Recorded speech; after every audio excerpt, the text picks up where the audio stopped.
The person who invented tunnel warfare was truly ingenious. American soldiers, navigating through the tunnels, could be impaled by steel spikes if they were not careful.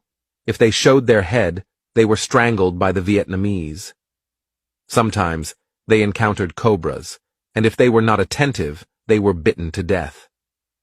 Like this unfortunate man, he was drowned here by the Vietnamese.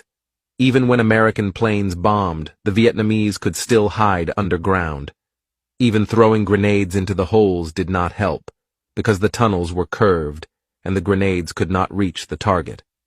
The Americans also tried using toxic gas, but this was easily neutralized by a water wall, or a dam blocking the opening, so the gas could not enter.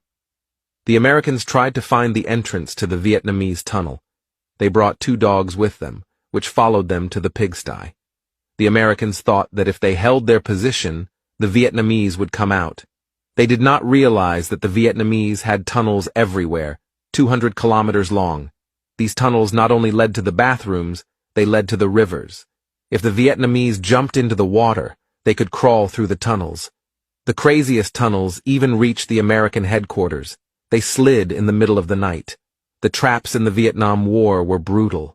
The American soldiers suffered greatly.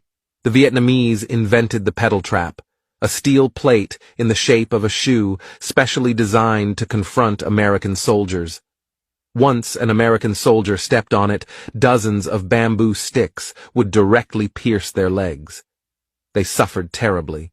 There was also a bamboo trap against which one could not guard.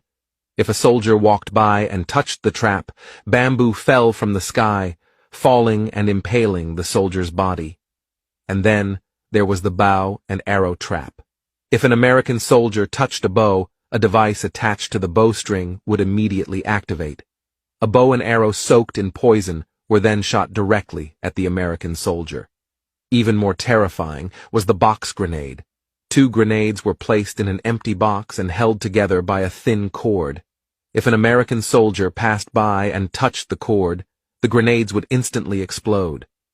And finally, there was the snake trap. The Vietnamese would throw snakes into the traps.